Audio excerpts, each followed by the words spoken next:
Estaba buscando un lugar tranquilo para retirarme, lejos del ajetreo de la gran ciudad donde pasé la mayor parte de mi vida. Cuando encontré esa propiedad, parecía perfecta. 20 hectáreas de tierra, una casa principal simple pero espaciosa, un granero antiguo y un precio que parecía demasiado bueno para ser verdad. El agente inmobiliario estaba ansioso por cerrar el trato rápidamente, lo que debería haber sido mi primera señal de alarma. Pero en ese momento lo interpreté como un vendedor que solo quería su comisión. Firmé los papeles en marzo y me mudé 2 semanas después, emocionado con la idea de finalmente tener mi propio pedazo de tierra en el campo. Las primeras noches fueron tranquilas, exactamente como esperaba. El silencio del campo era reconfortante, después de años escuchando bocinas, sirenas y el ruido constante de la ciudad. Dormía profundamente por primera vez en mucho tiempo. La casa necesitaba algunas reformas, y el granero estaba en condiciones aún peores, con tablas sueltas y un fuerte olor a moho, pero nada que no pudiera arreglarse con tiempo y un poco de dinero. Durante el día, trabajaba en la casa y exploraba la propiedad, conociendo cada rincón, cada árbol, cada piedra. Por la noche, me sentaba en el porche con una cerveza, observando las estrellas y escuchando los grillos. Era la vida que siempre había soñado. Hasta la 5ª noche, cuando todo comenzó a cambiar. Estaba durmiendo cuando desperté de repente, sintiendo que algo estaba mal. Miré el reloj. 3:17 de la madrugada. Al principio, pensé que había escuchado un animal, tal vez un coyote o algún depredador nocturno. Me quedé inmóvil en la cama, tratando de identificar el sonido. Fue entonces cuando lo escuché claramente. Risas de niños provenientes de la dirección del granero. No era solo una risa, eran varias, como si un grupo de niños estuviera jugando allí afuera en medio de la noche. Mi primer pensamiento fue que tal vez eran niños del vecindario haciendo una broma, aunque el vecino más cercano estaba a casi 2 kilómetros de distancia. Me levanté de la cama, tomé una linterna y fui hasta la ventana. El granero estaba a unos 50 metros de la casa principal, y la luna iluminaba lo suficiente para que pudiera ver que no había nadie afuera. Las risas continuaban, ahora acompañadas de lo que parecía ser el sonido de niños corriendo y gritándose unos a otros. Parecía un juego de las traes o escondidas.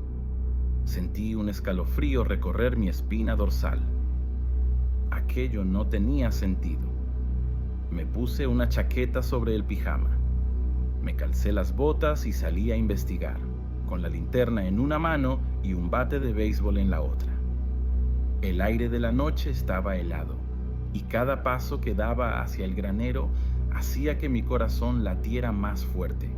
Las risas y gritos continuaban, pero ahora también podía escuchar lo que parecía ser música, muy baja, como si viniera de una radio antigua. Cuando llegué a la puerta del granero, los sonidos cesaron abruptamente. El silencio repentino fue aún más aterrador que las risas. Mis manos temblaban mientras abría la puerta oxidada, que crujió fuertemente en el silencio de la noche. Apunté la linterna hacia adentro y recorrí el haz de luz por el espacio vacío. No había nada más que algunas herramientas viejas, montones de heno polvoriento y telarañas. Ningún rastro de niños, ninguna radio, nada que pudiera explicar los sonidos que acababa de escuchar. Entré con cautela, verificando cada rincón, cada posible escondite. El granero estaba completamente vacío, excepto por el polvo y el olor a madera vieja y moho. Comencé a pensar que tal vez había soñado o imaginado todo aquello, que el estrés de la mudanza y el cansancio me estaban haciendo oír cosas. Estaba a punto de salir cuando sentí un toque ligero en mi hombro, como si alguien hubiera puesto su mano allí. Me giré rápidamente, balanceando el bate, pero no había nadie. Fue entonces cuando noté algo extraño en el suelo. Huellas pequeñas en el polvo, del tamaño de pies de niños, formando un círculo en el centro del granero. Mi sangre se heló. Acababa de revisar todo el lugar y no había visto a nadie. ¿De dónde habían venido esas huellas? Y más importante, ¿a dónde habían ido los niños que las hicieron? Retrocedí hacia la puerta, sin quitar los ojos de las huellas, cuando escuché un susurro muy cerca de mi oído.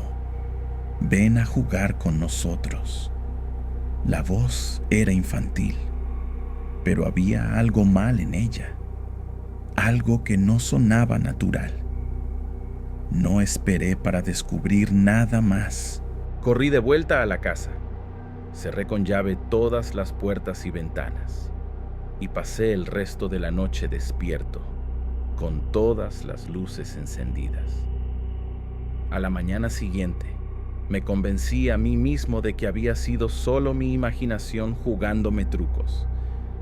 Tal vez estaba más cansado de lo que pensaba, o tal vez el viento había creado sonidos extraños que mi cerebro interpretó como voces.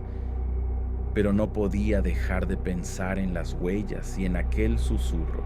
Después del desayuno, me armé de valor y volví al granero. Bajo la luz del día, el lugar parecía mucho menos amenazador. Entré y fui directo al centro, donde había visto las huellas la noche anterior. No había nada allí. El suelo estaba cubierto de polvo, sí, pero no había huellas de ningún tipo. Me sentí aliviado, pensando que realmente había imaginado todo, hasta que noté algo en la pared del fondo que no había visto antes. Una mancha oscura que se extendía desde el suelo hasta casi el techo, como si alguien hubiera quemado esa parte específica de la pared. Me acerqué para examinar mejor y noté que la madera estaba carbonizada, diferente del resto del granero. Fue entonces cuando decidí que necesitaba hablar con alguien sobre la historia de ese lugar. Decidí ir al pueblo más cercano para tratar de descubrir más sobre la historia del rancho. Era una pequeña comunidad rural con solo una plaza central, una iglesia, algunos comercios básicos y un bar que parecía ser el punto de encuentro de los habitantes locales. Entré en el bar, un lugar simple con mesas de madera y una barra desgastada por el tiempo. Había algunos hombres jugando a las cartas y otros simplemente bebiendo y conversando. Cuando entré, sentí todas las miradas volverse hacia mí. Era obvio que yo era un forastero allí. Pedí una cerveza y me senté en la barra, tratando de parecer casual. El cantinero, un señor de unos 60 años con un bigote grisáceo y manos callosas, me sirvió sin decir nada. Después de algunos sorbos, reuní valor y pregunté si conocía la historia del rancho que había comprado. El hombre dejó de limpiar los vasos, me miró con una expresión seria y preguntó: ¿El rancho de los Hernández? Confirmé con la cabeza, y él hizo una señal de la cruz en su pecho. Ese lugar tiene una historia triste, señor, dijo, bajando la voz. Hace unos 40 años vivía allí la familia Hernández, el padre, la madre y 5 hijos, todos pequeños. Eran buenas personas, trabajadoras. Cada año, en el día de San Juan, hacían una gran fiesta en el granero para los niños de la región. Había comida, música, juegos. Todo el mundo del pueblo iba. Hizo una pausa. Tomó un sorbo de su propia bebida y continuó. Aquel año, 1983, la fiesta estaba más grande que nunca. Había al menos 20 niños allí, además de los adultos. Nadie sabe exactamente cómo empezó el incendio. Algunos dicen que fue una vela que cayó en el heno. Otros hablan de un cortocircuito en las luces que habían instalado. El fuego se propagó tan rápido que nadie tuvo oportunidad. El granero tenía solo una puerta y quedó bloqueada por las llamas. Sentí un nudo en el estómago mientras él hablaba. Las risas que había escuchado, las huellas, todo comenzaba a tener un terrible sentido. El cantinero continuó, ahora con otros hombres acercándose para escuchar y añadir detalles a la historia. Murieron 15 personas aquella noche, los 5 hijos de los Hernández, más 10 niños del pueblo, incluyendo a mi sobrino menor. El señor Hernández intentó salvar a los niños. Entró en el granero en llamas varias veces. Logró sacar a algunos adultos, pero ningún niño sobrevivió. Él mismo acabó muriendo a causa de las quemaduras, una semana después. La señora Hernández nunca se recuperó. Quedó como una loca, caminando por la propiedad, llamando a sus hijos. Un año después, la encontraron ahorcada en un árbol cerca del granero. Un silencio pesado cayó sobre el bar. Apenas podía respirar. Uno de los hombres mayores, que hasta entonces estaba callado, me miró y dijo: «Desde entonces, nadie ha querido vivir en ese lugar. Dicen que en las noches de luna llena o cerca del día de San Juan, se puede oír a los niños jugando en el granero, como si la fiesta nunca hubiera terminado». Volví al rancho con la cabeza llena de pensamientos sombríos. La historia que me contaron explicaba los sonidos que había escuchado, pero hacía todo aún más perturbador. No era mi imaginación. Había algo en ese granero, algo que ya no pertenecía a este mundo. Una parte de mí quería hacer las maletas e irme inmediatamente, pero otra parte, tal vez por terquedad o curiosidad, quería entender mejor lo que estaba sucediendo. Decidí que pasaría una noche más y, si los fenómenos continuaban, consideraría vender el lugar. Mientras conducía de regreso, me di cuenta de que el cielo se estaba nublando y un viento frío comenzaba a soplar. Parecía que una tormenta se aproximaba, lo que solo aumentaba la atmósfera siniestra que ahora envolvía mi nuevo hogar. Llegué a casa cuando ya estaba oscureciendo. Cerré con llave todas las puertas y ventanas. Preparé una cena simple e intenté distraerme viendo algunos videos en el celular, ya que no había instalado un televisor todavía. Pero no podía dejar de pensar en el granero y en los niños que murieron allí.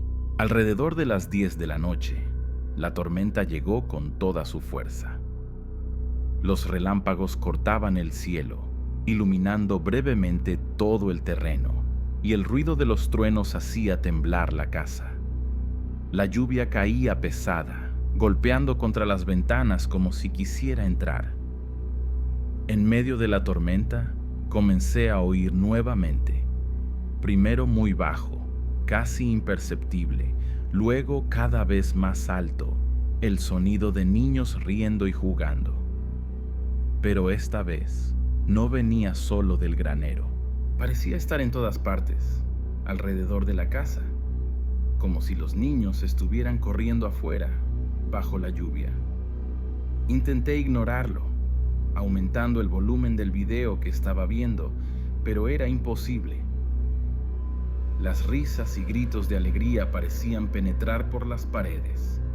En un momento particularmente aterrador, escuché claramente una voz infantil llamando mi nombre, justo fuera de la ventana de la sala.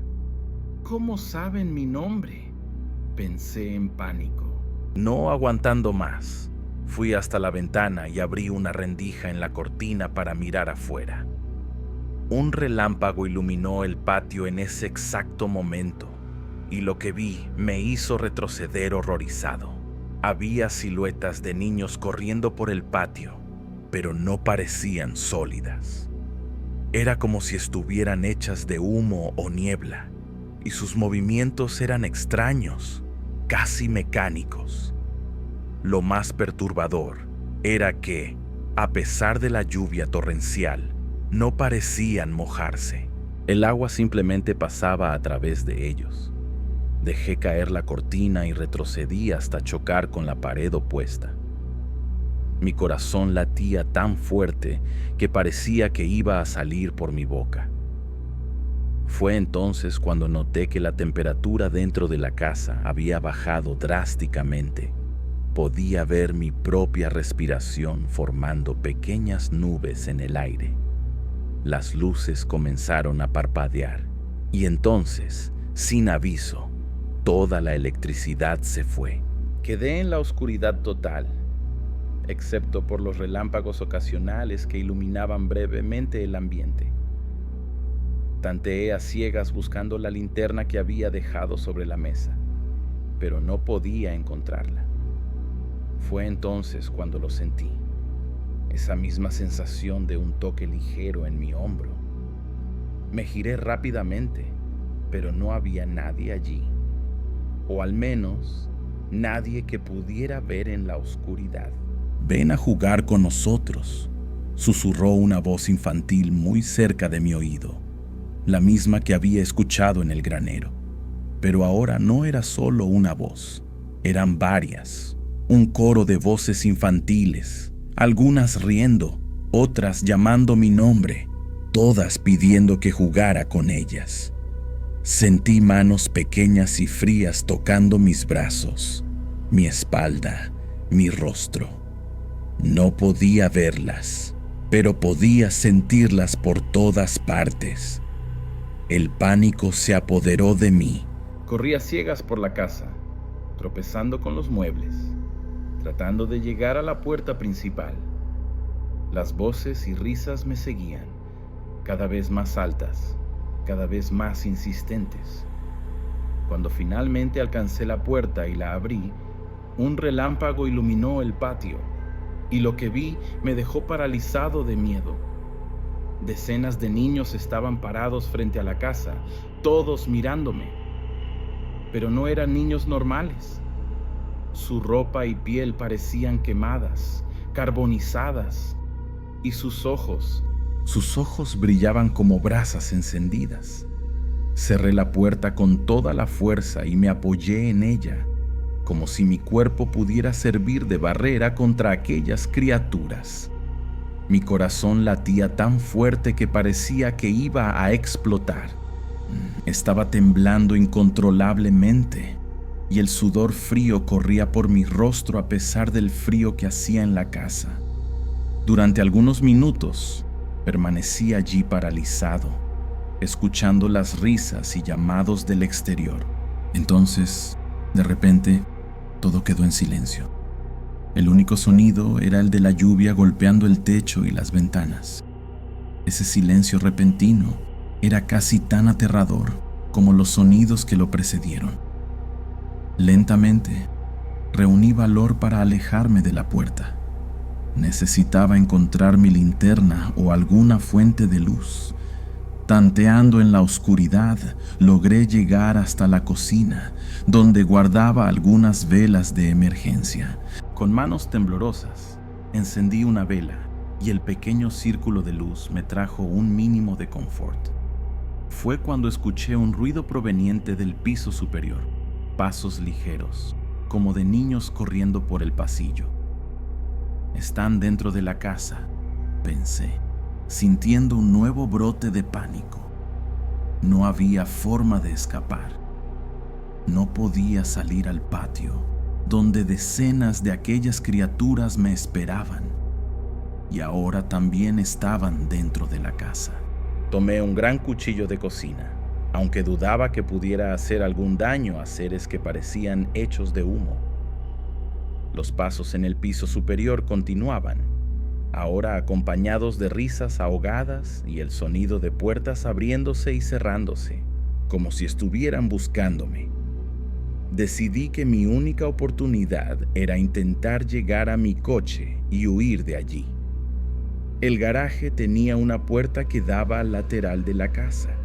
Tal vez podría salir por allí sin ser notado. Con la vela en una mano y el cuchillo en la otra, comencé a moverme silenciosamente hacia la puerta del garaje, tratando de no hacer ningún ruido que pudiera atraer la atención de los niños fantasmales. Cada paso que daba parecía una eternidad. El suelo de madera crujía bajo mis pies, y yo me congelaba ante cada sonido, esperando que los niños no hubieran oído. Cuando finalmente llegué a la puerta del garaje, escuché algo que me heló la sangre. Una voz infantil cantando bajito, justo detrás de mí. 1, 2, 3, el tío nos va a ver. 4, 5, 6, llegó nuestra vez. Me giré lentamente, levantando la vela. Al final del pasillo había una niña de unos 8 años, con un vestido que parecía haber sido bonito alguna vez, pero ahora estaba chamuscado y rasgado. Su piel tenía manchas oscuras, como quemaduras, y sus ojos no tenían pupilas, eran completamente blancos. Me sonrió, revelando dientes ennegrecidos, y continuó cantando. 7, 8, 9, el fuego ya consume. 10, 11, 12, nadie más se salva. No. No esperé para ver qué sucedería a continuación. Abrí la puerta del garaje y corrí hacia mi coche. El garaje estaba oscuro como boca de lobo, pero yo conocía el camino. Entré en el coche, tiré la vela y el cuchillo en el asiento del pasajero y metí la llave en el encendido con manos temblorosas. El motor arrancó al primer intento, gracias a Dios. Encendí los faros y vi que la puerta del garaje que daba al exterior estaba cerrada. Tendría que salir del coche para abrirla manualmente. Dudé por un momento, pero no tenía elección. Salí rápidamente, corrí hasta la puerta y comencé a tirar de ella hacia arriba. Estaba a mitad de camino cuando escuché risas provenientes de todos lados.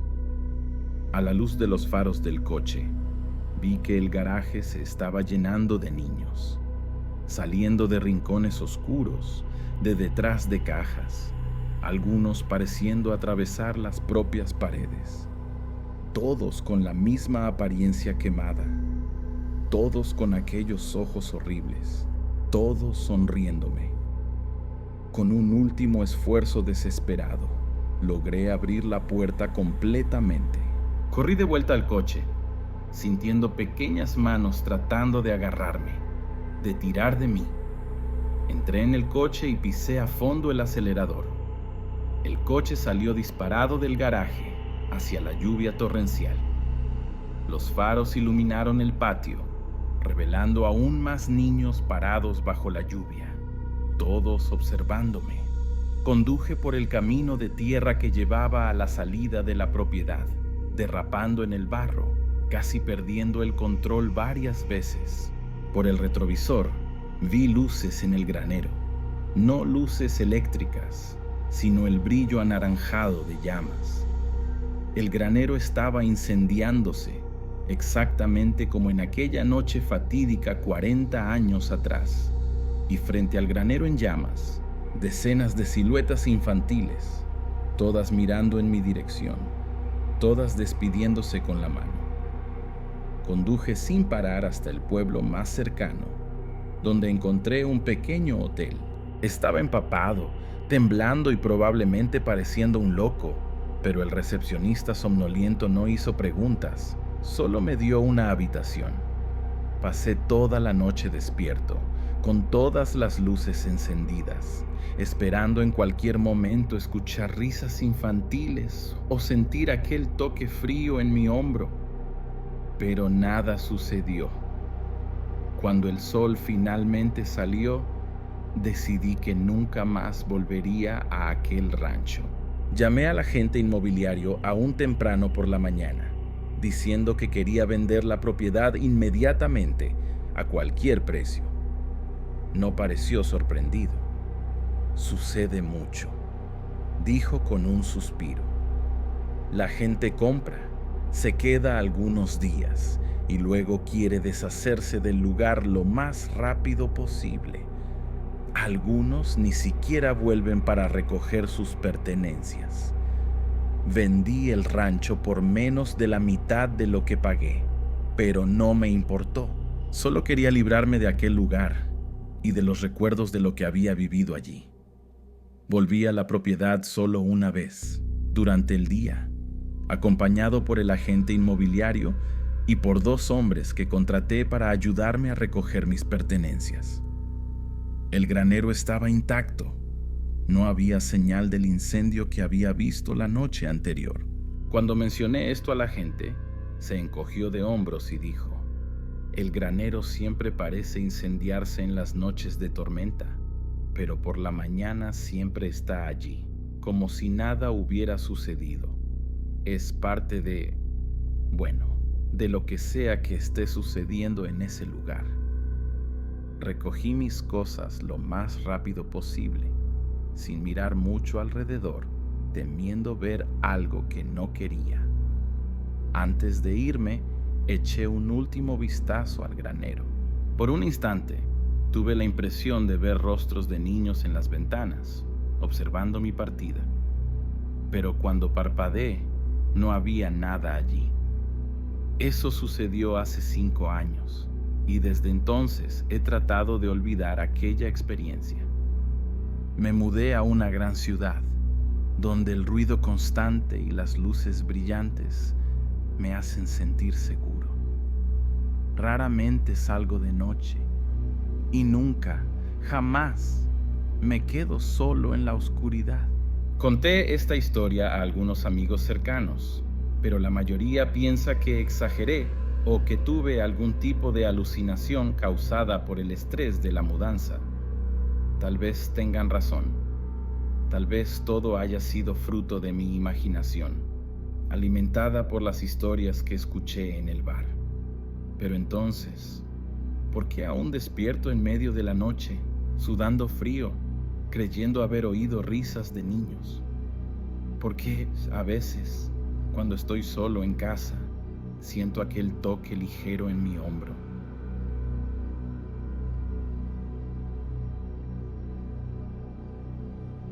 Trabajo como capataz en una finca cafetalera en Veracruz desde hace casi 5 años. Nunca fui de creer en supersticiones o historias de fantasmas. Siempre pensé que eran solo invenciones para asustar a los niños o justificar miedos irracionales. Vengo del norte del país, donde crecí en una familia que valoraba el trabajo duro y la lógica por encima de todo. Cuando llegué aquí, noté que los trabajadores locales eran extremadamente supersticiosos, pero nunca le di mucha importancia. Hasta me parecía gracioso cómo hacían pequeños rituales antes de comenzar el trabajo, o cómo evitaban ciertas áreas de la finca a determinadas horas. Yo siempre pasaba por encima de estas creencias y animaba a todos a ser más prácticos. Al fin y al cabo, teníamos metas que cumplir, y el dueño de la finca no aceptaría excusas basadas en leyendas locales. Fue precisamente esta actitud escéptica la que me puso cara a cara con algo que hasta hoy no puedo explicar. Algo que cambió completamente mi visión sobre lo que es posible en este mundo. Todo comenzó hace unos 3 meses, cuando el dueño de la finca decidió aumentar la producción para atender un gran pedido de exportación. Me llamó a su oficina y me dijo que necesitaríamos organizar cosechas nocturnas durante la semana de luna llena, cuando la visibilidad sería mejor y podríamos aprovechar al máximo el tiempo. Recuerdo haber pensado que la idea era perfectamente razonable. Después de todo, con buena iluminación natural, podríamos extender el horario de trabajo y aumentar la productividad sin grandes inversiones. Cuando comuniqué a los trabajadores sobre el nuevo esquema de trabajo, La reacción fue inmediata y unánime. Todos se negaron categóricamente a trabajar durante la noche en la semana de luna llena. Al principio pensé que era solo pereza o un intento de negociar pagos extras, pero pronto me di cuenta de que había algo más profundo allí. El miedo en sus ojos era genuino, casi palpable, incluso ofreciendo una bonificación considerable. Nadie aceptó. Me sentí irritado y confundido al mismo tiempo. Fue Juan, el trabajador más antiguo de la finca, quien finalmente me explicó el motivo del miedo colectivo. Me llamó a un rincón, lejos de los demás, como si tuviera vergüenza de ser escuchado. Don Miguel, dijo con voz baja y temblorosa, en las noches de luna llena, ella aparece entre los cafetales, la mujer de blanco. Dicen que es Carmela, una cosechadora que murió aquí hace muchos años, cuando estaba embarazada de 7 meses. Según Juan, Carmela trabajaba incluso estando en estado avanzado de embarazo porque necesitaba el dinero. En una noche de cosecha, durante la luna llena, sintió fuertes dolores y comenzó a sangrar entre los cafetales. Nadie la escuchó pedir ayuda, y a la mañana siguiente encontraron su cuerpo ya sin vida, con las manos aún agarradas a los granos de café.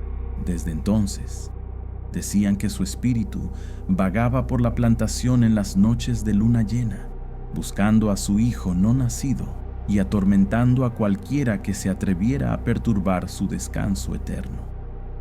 Claro que no creí en aquella historia. Agradecí a Juan por la explicación, pero internamente estaba decidido a probar que aquello no era más que una tonta superstición. Como el dueño de la finca estaba presionando por resultados y ningún trabajador aceptó hacer el turno nocturno, decidí que yo mismo haría una inspección nocturna en la primera noche de luna llena, para mostrarles a todos que no había nada que temer. Me preparé bien. Llevé una linterna potente, mi celular con batería cargada, un termo con café caliente e incluso una pequeña radio para hacerme compañía. También puse en mi bolsillo una navaja, no por causa de fantasmas, obviamente, sino por precaución contra animales salvajes o posibles invasores humanos que pudieran aprovechar la oscuridad para robar nuestra cosecha. La primera noche de luna llena llegó, y confieso que sentí una punzada de nerviosismo cuando estacioné mi camioneta en la entrada de la plantación. El cielo estaba completamente despejado, y la luna iluminaba los cafetales de una manera casi sobrenatural, creando sombras alargadas entre las hileras de plantas. El silencio era absoluto, interrumpido solo por el ocasional ulular de un búho o por el susurro de las hojas con la brisa nocturna. Respiré hondo, tomé mis equipos y comencé a caminar entre las hileras de café. Al principio, todo parecía normal, y hasta me sentí tonto por haber sentido aquel nerviosismo inicial.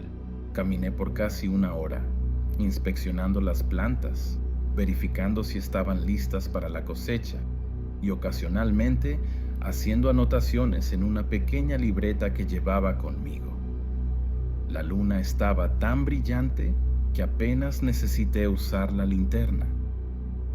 Fue cuando llegué a la parte más antigua de la plantación, conocida como El Rincón, que comencé a sentir algo extraño. De repente, la temperatura bajó drásticamente. Recuerdo haber sentido un escalofrío recorrer mi espina dorsal y haber visto mi propia respiración condensarse ante mis ojos, como si estuviera en medio del invierno, no en una noche típica de Veracruz. La radio que traía conmigo comenzó a emitir estática, y por más que intentara sintonizar alguna estación, solo conseguía oír aquel ruido irritante, entrecortado por susurros que parecían casi palabras, pero que no podía entender. Pensé en problemas de recepción, claro, pero era extraño que hubiera funcionado perfectamente hasta ese momento.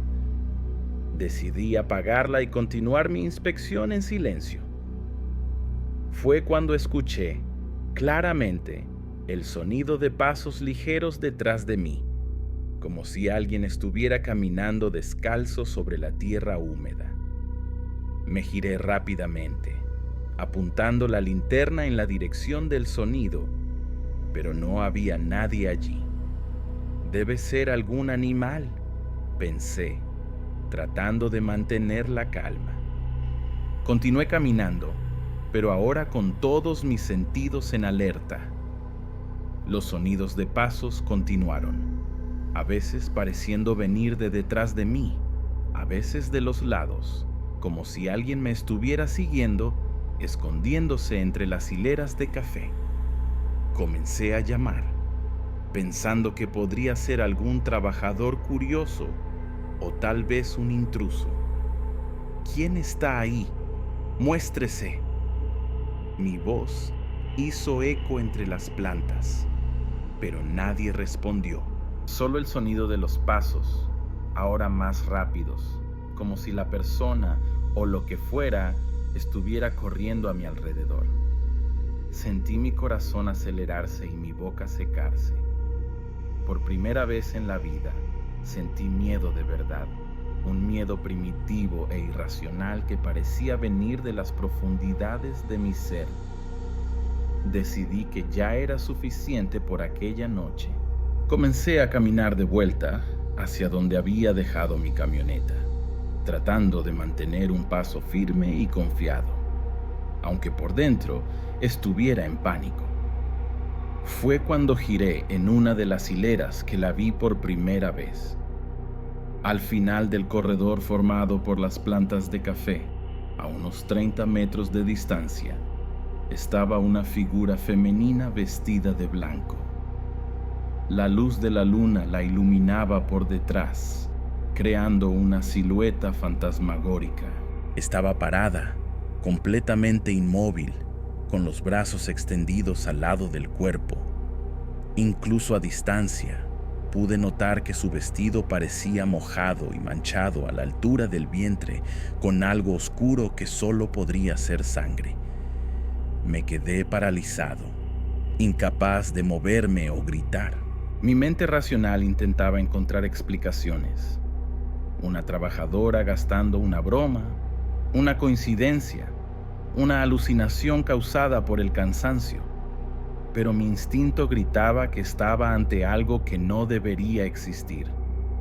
No sé cuánto tiempo me quedé allí parado, mirando aquella figura. Podrían haber sido segundos o minutos. El tiempo parecía haber perdido su significado. Entonces, lentamente, ella comenzó a moverse en mi dirección. No era un caminar normal. Sus pies parecían no tocar el suelo, como si se deslizara sobre la tierra. Cada centímetro que avanzaba hacía que mi corazón latiera más fuerte. Quería correr, pero mis piernas no respondían. Quería gritar, pero mi voz había desaparecido. Estaba completamente paralizado por el miedo, como un animal acorralado ante un depredador. Cuando llegó a unos 15 metros de distancia, pude ver su rostro con más claridad. Era el rostro de una mujer joven, tal vez con unos 20 y pocos años, pero había algo profundamente mal en él. Su piel era demasiado pálida, casi translúcida, y sus ojos eran completamente negros, sin iris ni pupila, como dos agujeros vacíos que parecían absorber toda la luz a su alrededor. Finalmente, cuando estaba a solo 10 metros de mí, logré recuperar el control de mi cuerpo. Me giré y corrí como nunca había corrido en mi vida. Corrí sin mirar atrás, tropezando con las raíces de las plantas de café, sintiendo ramas y hojas arañar mi cara y brazos. No me importaba la dirección, solo quería alejarme de esa cosa lo más rápido posible. En algún momento, tropecé con una raíz saliente y caí de cara al suelo. La caída me dejó sin aire y por un instante quedé desorientado. Cuando logré levantarme, me di cuenta de que había perdido mi linterna. Estaba ahora en completa oscuridad, excepto por la luz de la luna que se filtraba débilmente a través del denso follaje. El pánico se apoderó de mí nuevamente. Intenté orientarme, tratando de recordar de qué dirección había venido, hacia dónde debería ir para encontrar mi camioneta. Fue cuando escuché aquello, un llanto bajo, como el de un bebé recién nacido, viniendo de algún lugar cercano. El sonido del llanto infantil me heló la sangre en las venas. Era imposible que hubiera un bebé allí, en medio de la plantación, a esa hora de la noche. Sabía que debería ignorarlo y seguir corriendo, pero algo en aquel llanto me tocó profundamente. Parecía tan real, tan desesperado, que me vi caminando en dirección al sonido, casi contra mi voluntad. Debe ser un truco, pensaba para mí mismo, algo para atraerme, pero aún así continué caminando. El llanto se hacía más fuerte a medida que me acercaba, hasta que llegué a un pequeño claro entre las plantas de café. En el centro, iluminado por un rayo de luz lunar, había un pequeño bulto blanco en el suelo. Parecía un bebé envuelto en una sábana. El llanto venía de allí. Me quedé parado en el borde del claro, incapaz de avanzar más, pero también incapaz de alejarme. Una parte de mí quería ayudar, verificar si realmente había un niño abandonado allí, pero otra parte, más primitiva e instintiva, me alertaba del peligro. Mientras vacilaba, el llanto se detuvo abruptamente. El silencio que siguió fue aún más aterrador. Entonces, lentamente, el bulto comenzó a moverse. No como se movería un bebé, sino como si algo debajo de la tela estuviera retorciéndose, cambiando de forma. Di un paso atrás, sintiendo el miedo crecer nuevamente. La tela blanca comenzó a desdoblarse por sí sola, revelando nada. No había nada dentro. La sábana se abrió completamente y quedó estirada en el suelo, como si hubiera sido cuidadosamente arreglada. Me quedé mirando aquello, confundido, cuando sentí una presencia detrás de mí. Antes de que pudiera girarme, escuché una voz femenina susurrar directamente en mi oído. ¿Has visto a mi hijo? Ayúdame a encontrar a mi hijo. La voz era a la vez suplicante y amenazadora, humana e inhumana. Era como si varias voces hablaran al mismo tiempo, en diferentes tonos y timbres, pero todas diciendo las mismas palabras. Me giré en un movimiento brusco y allí estaba ella, la mujer de blanco, tan cerca que podría tocarla si extendiera la mano. Su rostro estaba ahora a centímetros del mío, aquellos ojos negros fijos en los míos. Pude sentir su aliento, frío y con un olor dulce y pútrido al mismo tiempo, como flores en descomposición. Su vestido blanco estaba empapado de sangre a la altura del vientre, y el líquido oscuro parecía fresco, aún escurriendo lentamente. Pero lo más perturbador era su expresión, una mezcla de dolor profundo y rabia contenida, como si estuviera sufriendo eternamente y me culpara por ello. Levantó una mano pálida y huesuda, tocando mi rostro con dedos helados. «¿Puedes ayudarme?», susurró nuevamente. «Debes ayudarme». Sentí mi cuerpo entero congelarse con aquel toque, como si el frío de su piel estuviera penetrando en la mía, llegando hasta mis huesos, hasta mi alma. No sé cómo lo logré, pero encontré fuerzas para alejarme. La empujé con toda la fuerza que tenía y corrí nuevamente sin dirección, solo queriendo alejarme de aquella aparición. Corrí hasta que mis pulmones ardieron y mis piernas dolieron, tropezando y cayendo varias veces, pero siempre levantándome y continuando. No miré atrás ni una sola vez, temiendo ver aquella figura siguiéndome. Después de lo que pareció una eternidad, divisé las luces de la casa principal de la finca. Nunca sentí tanto alivio en la vida. Corrí hasta mi camioneta, mis manos temblando tanto que apenas pude encajar la llave en el encendido. Cuando finalmente logré arrancar el motor, salí con tanta prisa que casi choqué contra un árbol. Durante todo el camino de regreso a mi casa, seguí verificando el retrovisor, temiendo ver aquel rostro pálido observándome desde el asiento trasero. Llegué a casa completamente exhausto y aterrorizado. Cerré con llave todas las puertas y ventanas, encendí todas las luces y me quedé sentado en la sala, incapaz de dormir, repasando los eventos de la noche en mi mente. Intentaba convencerme de que había sido solo mi imaginación, tal vez un efecto del cansancio o del estrés, quizás incluso alguna alucinación causada por algún tipo de hongo o espora que podría haber inhalado en la plantación. Cualquier explicación racional parecía mejor que aceptar lo que mis sentidos me decían que había sucedido. Cuando el sol finalmente salió, sentí un poco de alivio. La luz del día siempre tiene ese efecto, ¿no? Hace que los terrores de la noche parezcan distantes y menos reales. Tomé una ducha caliente, tratando de lavar no solo la suciedad de mi caída en la plantación, sino también la sensación de aquellos dedos fríos en mi rostro. Fue cuando noté algo que me hizo dejar de respirar por un momento.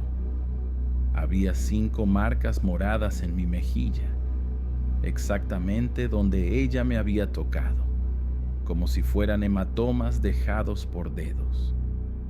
Aquel día llegué a la finca más tarde de lo normal. No había dormido nada y estaba física y emocionalmente exhausto. Los trabajadores me miraron de forma extraña y me di cuenta de que mi aspecto debía ser terrible. Ojeras profundas, arañazos en la cara y en los brazos, y aquellas extrañas marcas moradas en la mejilla. Juan fue el primero en acercarse, con una expresión que mezclaba preocupación y un cierto «te lo advertí». No necesité decir nada. Me miró y supo inmediatamente. «¿La viste, verdad?», preguntó en voz baja. No pude responder, solo asentí con la cabeza. Suspiró profundamente y me llevó hasta un banco bajo un árbol, lejos de los otros trabajadores. «Tuviste suerte», dijo. «Muchos que la ven no vuelven para contar la historia. Ella debe haber sentido algo en ti, algo que le hizo pensar que podrías ayudarla». Le pregunté qué sabía sobre la historia de Carmela, además de lo que ya me había contado. Vaciló, como si estuviera decidiendo cuánto podría revelar, y entonces comenzó a hablar. Según Juan, Carmela no murió simplemente por complicaciones en el parto, como yo había entendido inicialmente. La historia era mucho más sombría. Carmela trabajaba en la finca junto con su marido, Raúl. Quedó embarazada y, incluso con el vientre creciendo, continuó trabajando duramente para juntar dinero para el bebé. Raúl, sin embargo, comenzó a cambiar. Se volvió violento, celoso, comenzó a beber mucho. Había rumores de que el hijo no era suyo, sino del antiguo dueño de la finca, que supuestamente tenía un romance con Carmela. En una noche de luna llena, durante una cosecha nocturna, Raúl, completamente ebrio, confrontó a Carmela entre los cafetales. La discusión escaló y en un acceso de furia la apuñaló varias veces en el vientre, matándola a ella y al bebé. Después huyó y nunca más fue visto. Los trabajadores encontraron el cuerpo de Carmela a la mañana siguiente, pero el bebé había desaparecido. Algunos decían que Raúl se había llevado el cuerpo del niño, otros que animales salvajes lo habían arrastrado durante la noche. Desde entonces, en las noches de luna llena, Carmela vaga por la plantación, buscando eternamente a su hijo perdido. Mientras Juan contaba la historia, sentí un escalofrío recorrer mi espina dorsal. No era solo por el horror de la narrativa, sino porque algunos detalles coincidían perfectamente con lo que yo había experimentado. La sangre en el vestido, la búsqueda desesperada del hijo, la sensación de acusación en sus ojos. ¿Pero por qué aparecería ante mí?, le pregunté a Juan. Ni siquiera soy de aquí. No tengo ninguna conexión con esta historia. Juan me miró con una expresión grave. Ella aparece ante aquellos que pueden ayudarla de alguna forma, respondió. Tal vez tengas algo que ella necesita, algo que pueda ayudarla a encontrar paz. Pregunté qué podría ser, y Juan se encogió de hombros. Eso solo tú puedes descubrirlo, pero ten cuidado, cuanto más te involucras con los muertos, más se apegan a ti. Y Carmela, ella ya no es solo un alma perdida.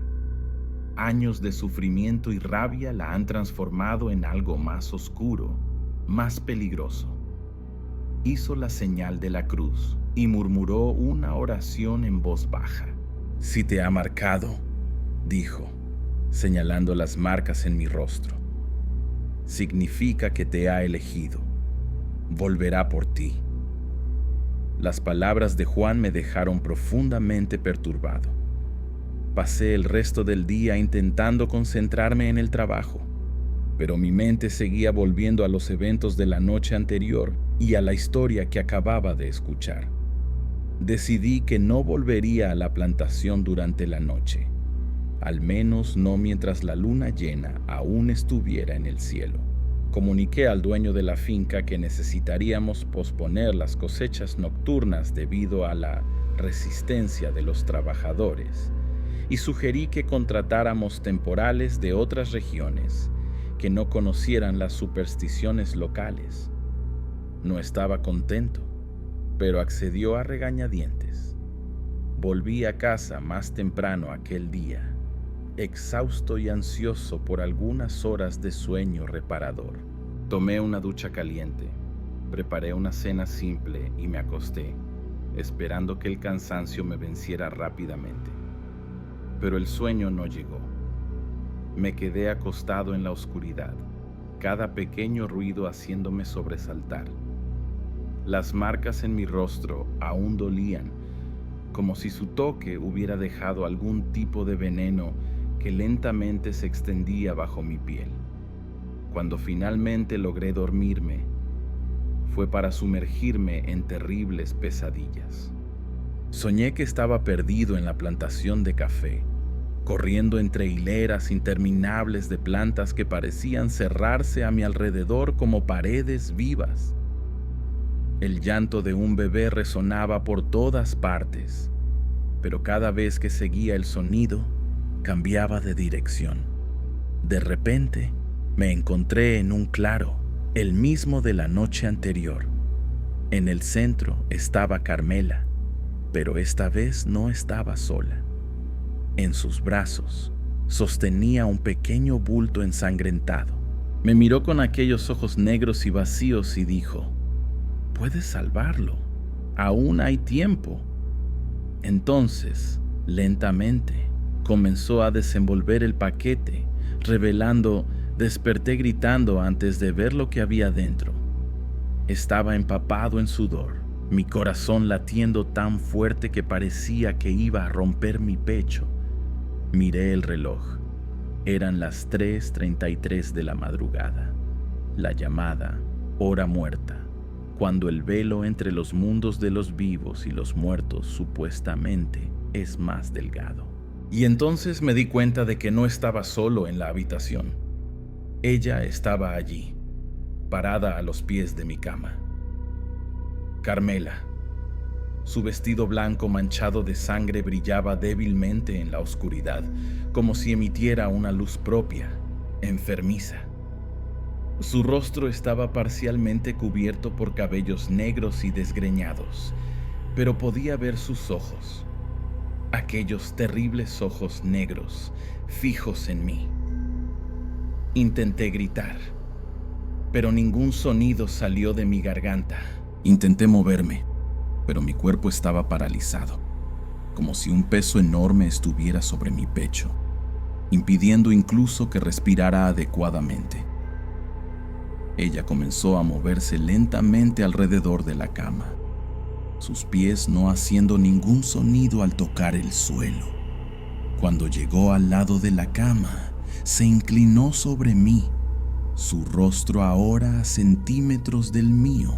Pude sentir nuevamente aquel olor dulce y pútrido, y el frío que emanaba de su cuerpo era tan intenso que parecía quemar mi piel. «Ayúdame», susurró, su voz sonando como varias voces superpuestas. «Sabes dónde está, puedes encontrarlo». Entonces, lentamente, extendió la mano y tocó mi pecho, directamente sobre mi corazón. El dolor fue inmediato y excruciante, como si estuviera metiendo dedos de hielo a través de mi carne, alcanzando mi corazón y apretándolo. No sé cómo, pero logré liberarme de aquella parálisis. Con un grito, me senté en la cama, alejándome de ella. Para mi sorpresa, retrocedió, como si mi repentina reacción la hubiera asustado. Aproveché el momento para saltar de la cama y correr hacia el interruptor de la luz. Cuando la luz inundó la habitación, ya no estaba allí. Me quedé parado, temblando, mirando todos los rincones de la habitación, esperando verla surgir de las sombras. Pero estaba solo. Lentamente, con las piernas temblorosas, volví a la cama y me senté en el borde. Fue entonces cuando noté había una marca roja en mi pecho, exactamente donde ella me había tocado, como una quemadura en forma de mano. Y más perturbador aún, al lado de la cama, en el suelo, había pequeñas huellas húmedas, como si alguien con los pies sucios de sangre hubiera caminado allí. Las huellas iban desde la puerta hasta el lado de la cama y luego desaparecían, como si quien las hubiera hecho simplemente se hubiera desvanecido en el aire. No logré volver a dormir. Me quedé sentado en la cama, con todas las luces encendidas, hasta el amanecer.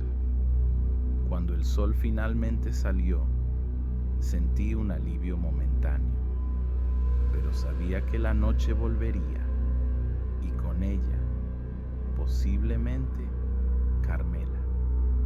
Decidí que necesitaba hacer algo. No podía simplemente esperar a que ella continuara atormentándome, posiblemente hasta matarme, como Juan había insinuado que había sucedido con otros antes que yo. Si ella creía que yo podía ayudarla a encontrar a su hijo, tal vez debería intentarlo. No porque creyera que realmente podría encontrar los restos de un niño muerto hace décadas, sino porque tal vez, al mostrar que estaba dispuesto a ayudar, ella me dejaría en paz. Llamé a Juan y le pedí que me encontrara en la finca más temprano, antes de que llegaran los otros trabajadores. Necesitaba más información, y él parecía ser el único que realmente conocía la historia completa. Juan llegó puntualmente, pareciendo preocupado. Tan pronto como me vio, su rostro palideció. «Ella vino a ti, ¿verdad?», preguntó, mirando las profundas ojeras bajo mis ojos y mi estado general de agotamiento. Asentí y le mostré la marca en mi pecho. Retrocedió un paso, haciendo nuevamente la señal de la cruz. «Esto es muy malo», murmuró. «Ella se está apegando a ti, succionando tu energía vital. Si continúa así...» No completó la frase, pero no era necesario. Yo podía imaginar el final.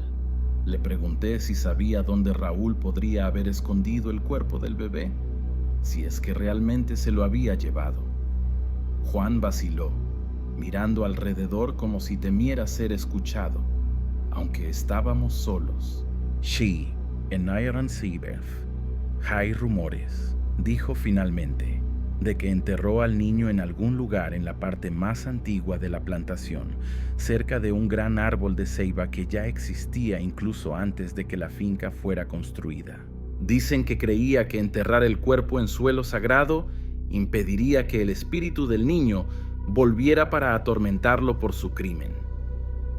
Pregunté dónde estaba ese árbol, y Juan señaló hacia el horizonte, donde se podía ver un enorme árbol solitario destacándose por encima de las plantas de café. «Allí», dijo, «pero no te aconsejaría ir allí, especialmente no solo y no con esas marcas que ella dejó en ti.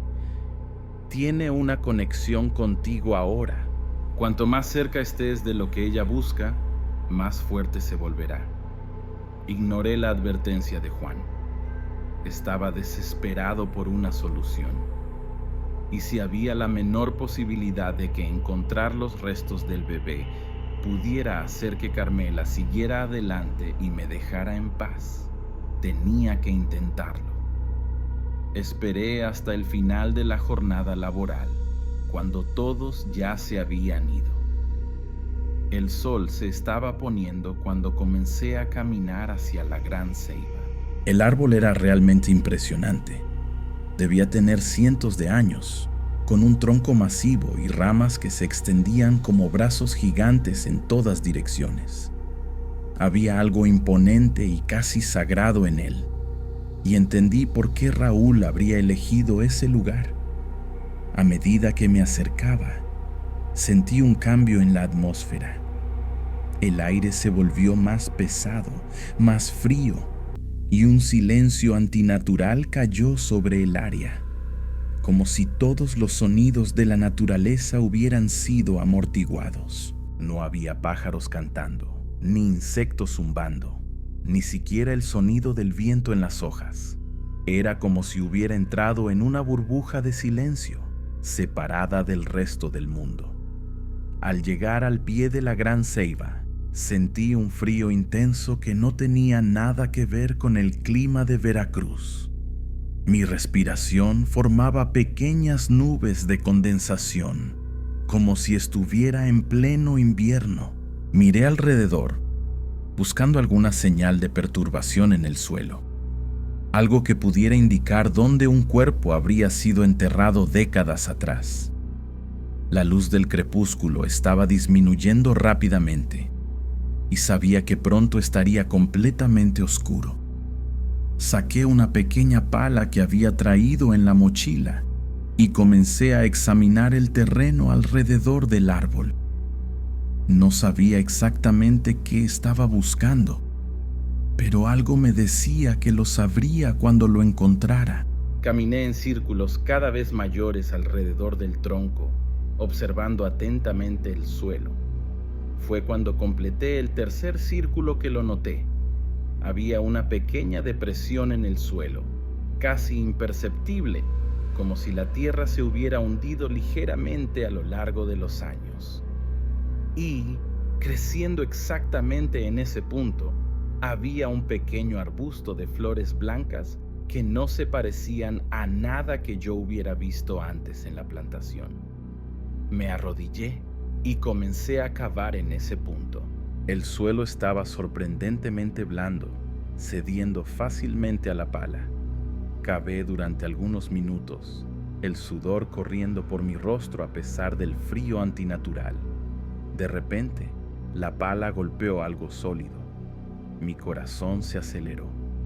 Con las manos temblando, Aparté más tierra hasta revelar lo que parecía ser un pequeño baúl de madera, oscurecido por el tiempo y la humedad. Estaba sellado con una antigua cerradura de metal, completamente oxidada. Intenté abrirla, pero estaba firmemente trabada. Golpeé con la pala algunas veces hasta que finalmente cedió. Dudé por un momento antes de levantar la tapa, temiendo lo que podría encontrar dentro. Cuando finalmente creé valor y abrí el baúl, no encontré restos humanos como temía, sino un pequeño envoltorio de tela, cuidadosamente doblado y preservado, protegido de la humedad por la caja de madera. A su lado había un pequeño medallón de plata con una cadena. Con cuidado, tomé el envoltorio y lo desdoblé. Era un pequeño mameluco de bebé, nunca usado, con manchas oscuras que solo podrían ser sangre seca. Junto con él había un papel amarillento, una carta. La caligrafía era apresurada e irregular, como si hubiera sido escrita por alguien en gran agitación emocional. Era una carta de Raúl confesando su crimen. En ella, admitía haber matado a Carmela en un acceso de celos, creyendo que el hijo que ella esperaba era del patrón. Decía que había enterrado al bebé separadamente, en un lugar donde su alma inocente pudiera encontrar paz, lejos del pecado de sus padres. El medallón, explicaba la carta, era una herencia familiar que él había comprado para dar al hijo cuando naciera. Ahora, serviría como una ofrenda para apaciguar su espíritu. La carta terminaba con palabras de remordimiento profundo y la afirmación de que él también se quitaría la vida, incapaz de vivir con la culpa de lo que había hecho. Mientras leía aquellas palabras a la débil luz de mi linterna, sentí el aire a mi alrededor volverse aún más frío. Levanté los ojos de la carta y vi que ya no estaba solo. Carmela estaba parada del otro lado del agujero que yo había cavado, mirando fijamente el pequeño mameluco y el medallón en mis manos. Su rostro, antes contorsionado en una máscara de dolor y rabia, ahora mostraba una expresión diferente, una mezcla de tristeza profunda y algo que parecía casi alivio. Lentamente extendí las manos, ofreciéndole las pertenencias de su hijo. Ella no se movió por un largo momento, solo mirando los objetos. Entonces, con un movimiento fluido que parecía más un deslizamiento que un andar, se acercó y extendió sus manos pálidas. Cuando sus dedos tocaron la tela y el medallón, algo extraordinario sucedió. Las manchas de sangre en su vestido comenzaron a desaparecer y su rostro ganó un leve rubor. Sus ojos, antes completamente negros, revelaron iris castaños, humanos. «Gracias», susurró, su voz ahora normal, no más aquella cacofonía perturbadora. «Por fin puedo descansar». Sostuvo el pequeño mameluco contra su pecho, como si abrazara al hijo que nunca conoció. Entonces miró directamente a mis ojos y dijo algo que cambió completamente mi vida. «Tu corazón es bueno. Te espera un nuevo comienzo lejos de aquí». Señaló hacia el norte con una mano mientras sostenía las pertenencias del bebé con la otra. «Busca la hacienda del Valle Verde. Allí encontrarás tu destino». Antes de que pudiera preguntar qué quería decir, Carmela comenzó a desvanecerse, como niebla bajo el sol de la mañana, hasta desaparecer completamente. Volví a casa aquella noche sintiéndome extrañamente ligero. Las marcas en mi rostro y pecho habían desaparecido completamente. Dormí profundamente por primera vez en semanas, sin sueños ni visitas nocturnas. A la mañana siguiente, recibí una llamada inesperada. Era un antiguo colega de la escuela de agronomía, con quien no hablaba desde hacía años. Estaba buscando un gerente experimentado para una finca cafetalera en el norte, en una región llamada Valle Verde. El salario era casi el doble de lo que yo ganaba, e incluía una casa en la propiedad. Me quedé en shock. Era exactamente lo que Carmela había mencionado. Mi amigo explicó que había conseguido mi contacto a través de un conocido en común y que necesitaba a alguien con urgencia, pues el antiguo gerente se había retirado repentinamente. No necesité pensar mucho. 2 semanas después, entregué mi carta de renuncia y empaqué mis cosas. Juan fue el único a quien conté la verdad completa. No pareció sorprendido. «Ella te dio un regalo», dijo. «Una oportunidad de empezar de nuevo, lejos de las sombras de este lugar. Antes de partir, hice una última visita a la Gran Ceiba. Dejé un pequeño ramo de flores blancas en el lugar donde había encontrado el baúl. No sentí miedo, solo una extraña sensación de gratitud. Algo había terminado allí, no solo para Carmela y su hijo, sino para mí también. Hoy, gestiono la hacienda Valle Verde desde hace casi 6 meses. Es un lugar hermoso, pacífico, sin historias de fantasmas o tragedias antiguas. A veces, en las noches de luna llena, miro por la ventana y creo ver una silueta femenina entre las plantas de café, pero es solo por un instante, como un reflejo de la luz o un truco de la memoria. No cuento esta historia a nadie aquí. Me creerían loco, pero sé lo que sucedió. Sé que, de alguna manera, al ayudar a Carmela a encontrar paz, encontré también mi propio camino. Y si a veces, cuando estoy solo en la plantación, oigo lo que parece ser una suave canción de cuna llevada por el viento, solo sonrío y continúo mi trabajo, agradecido por el nuevo comienzo que recibí de una fuente tan improbable.